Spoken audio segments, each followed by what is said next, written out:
السلام علیکم ورحمۃ اللہ وبرکاتہ۔ شروع اللہ کے نام سے جو نہایت مہربان اور بے انتہا رحم کرنے والا ہے۔ آج کی اس رات میں آپ کو ایک ایسی جگہ لے کر چلنے والا ہوں، ایک ایسی سرزمین جو لوگ صدیوں سے دشت لیلا کہتے آئے ہیں۔ یہ وہ وادی ہے جسے عرب اور جنوبی ایشیا کے قافلے رات کے وقت دیکھنا تو دور اس کا نام لینے سے بھی گھبراتے تھے۔ یہ وہ مقام ہے جہاں رات کے سناٹوں میں انسان نہیں جناتی آوازیں گونجتی ہے۔ قافلے راستے بول کر ہمیشہ کے لیے غائب ہو جاتے ہیں۔ سرزمین پر عجیب قدیم کے نشانات ملتے ہیں، مگر وہ انسان کے نہیں ہوتے، نہ کسی جانی پہچانی مخلوق کی۔ لوگ کہتے ہیں کہ یہ وادی زندہ ہے، سانس لیتی ہے اور اجنبیوں کو اپنے اندر سمو لیتی ہے۔ آج میں آپ کو اسی کہانی میں لے کر جا رہا ہوں اور آخر تک آپ کو محسوس ہوگا کہ جیسے کوئی آپ کے پیچھے کھڑا ہے یا شاید کوئی آپ کا نام لے کر سرگوشی کر رہا ہے۔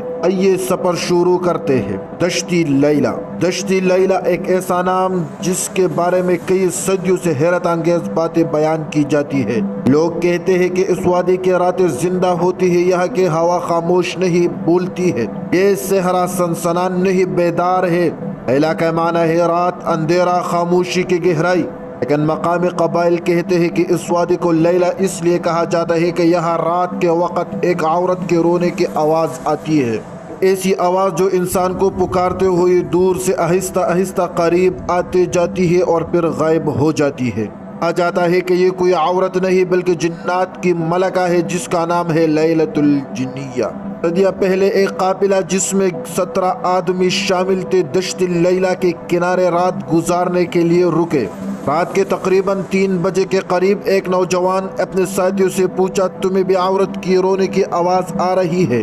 سب نے کہا نہیں، لیکن کچھ دیر بعد وہ آواز سب کو سنائی دینے لگی، پہلے آہستہ پھر تیز، پھر ایسا لگا جیسے وہ آواز قافلے کے عین بیچ میں گونج رہی ہو۔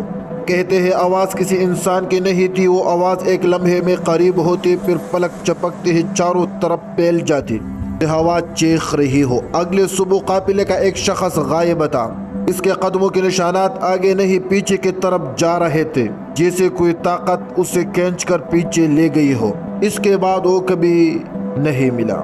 وادی میں سب سے خوفناک چیز یہ نہیں کہ لوگ غائب ہوتے ہیں، بلکہ یہ کہ وہاں جو مخلوق چلتی ہے اس کے قدموں کے نشانات کچھ ایسے ہوتے ہیں، آدھا انسان آدھا جانور، اور بیچ میں ایک گہری لائن جیسے کوئی بہت وزنی جسم گھسیٹ رہا ہو۔ جانوروں کے ماہرین نے کہا کہ یہ نشانات کسی بھی معروف مخلوق سے میل نہیں کھاتے۔ مقامی لوگ کہتے ہیں یہ جنات کے اوتار ہیں، رات کے محافظ، جنہیں کوئی دیکھ نہیں سکتا مگر وہ ہر دیکھنے والے کو دیکھ لیتے ہیں۔ یہ ایک سخت اصول تھا۔ مقامی قبائل کہتے اگر رات کے وقت اس وادی کا نام لے لیا تو سمجھو کہ تمہیں بلایا گیا ہے۔ ایک دفعہ کچھ نوجوانوں نے مذاق میں دشتی لیلا کا نام پکارا۔ ان میں سے ایک لڑکے نے کہا، اے دشتی لیلا، اگر ہمت ہے تو آ دکھا۔ اس رات سب نے دیکھا کہ وہ لڑکا بار بار ایسے چونکتا جیسے کوئی اس کے کان میں سرگوشی کرے۔ اس نے کہا وہ مجھے بلا رہی ہے، مجھے پکار رہی ہے۔ صبح کے وقت وہ پاگل تھا، بار بار ایک ہی جملہ دہراتا، وہ روشنی کے بغیر نہیں آتی، وہ اندھیروں میں چلتی ہے۔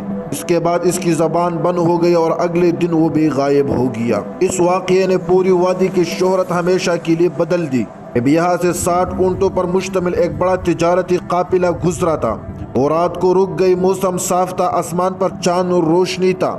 فجر کے وقت جب آس پاس کے چرواہے وہاں پہنچے تو منظر کچھ ایسا تھا، سارے خیمے خالی، سامان جو کا تو، اونٹ بندھے ہوئے تھے، اگر بجھی نہیں تھی، کھانا آدھا پکا پڑا تھا، لیکن 42 آدمی پورے کے پورے غائب۔ چیخے، نہ جدوجہد، نہ خون، نہ نشانات، کچھ بھی نہیں، بس ایک ہی چیز ملی، ریت پر انگلی سے لکھا ہوا ایک لفظ، ہمیں بلایا گیا تھا۔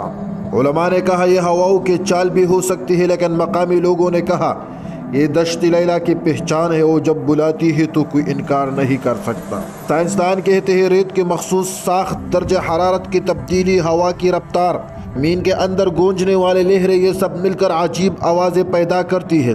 وہ 250 الگ واقعات جن میں لوگوں نے کندھے پہ ہاتھ رکھنے یا نام لے کر پکارنے کا تجربہ کیا، سائنس نے ان کی وضاحت نہیں کر پاتی۔ ایسے ایک مسافر نے بتایا، صاف صاف سنا کہ کوئی مجھے میرے نام سے پکار رہا تھا، لیکن میں اکیلا تھا، ایک اور نے بتایا میں نے دیکھا کہ ایک سایہ میری طرف آ رہا ہے لیکن وہ ریت کے اوپر نہیں ریت کے اندر چل رہا تھا۔ یہ واقعات سینکڑوں کی ہے۔ یہ واقعہ ایک مشہور راہی نے بیان کیا، کہتا ہے میں نے زندگی میں بہت جنونی جگہ دیکھی ہے لیکن دشت لیلا کی رات جیسی کوئی رات نہیں۔ کہتا ہے میں نے ایک سایہ دیکھا جو ریت پر نہیں پڑ رہا تھا لیکن اس کی موجودگی محسوس ہو رہی تھی۔ وہ بتاتا ہے سایہ انسان جتنا قد رکھتا ہے لیکن ٹانگیں زمین میں دنس رہی تھی، آنکھیں سرخ نہیں سفید تھی، اور وہ مسافروں کی طرف بڑھ رہا تھا لیکن قدموں کی کوئی آواز نہیں آ رہی تھی۔ مسافر بے ہوش ہو گیا۔ صبح وہ وہاں پڑا ہوا ملا، اس کے کپڑے پٹے ہوئے تھے اور وہ بار بار ایک ہی جملہ کہہ رہا تھا، وہ روشنی نہیں چاہتی، وہ اندھیرا میں نظر آتی ہے۔ یہ سوال آج تک ایک معمہ ہے۔ یہاں کے لوگوں نے جو آوازیں سنی ہے وہ دو قسم کی ہے: عورت کے رونے کی آواز جس کے قریب آنے سے درجہ حرارت اچانک کم ہو جاتا ہے۔ نمبر 2، تیز قدموں کی آواز جو آپ کے پیچھے سے آتے ہیں لیکن جب مڑ کر دیکھے تو کچھ نہیں ہوتا۔ سرگوشی کی آواز جو آپ کا نام لے کر پکارتی ہے اور پھر خاموش ہو جاتی ہے۔ مقامی لوگ کہتے ہیں یہ اس وادی کے محافظ جنات ہیں جو انسانوں سے اپنی سرزمین چھینے جانے کی ناراضی ہے۔ ایک مشہور صوفی بزرگ یہاں رات گزارنے آئے۔ وہ کہتے ہیں میں نے پوری زندگی جنات کے قصے سنے لیکن یہاں آ کر سچائی سمجھی۔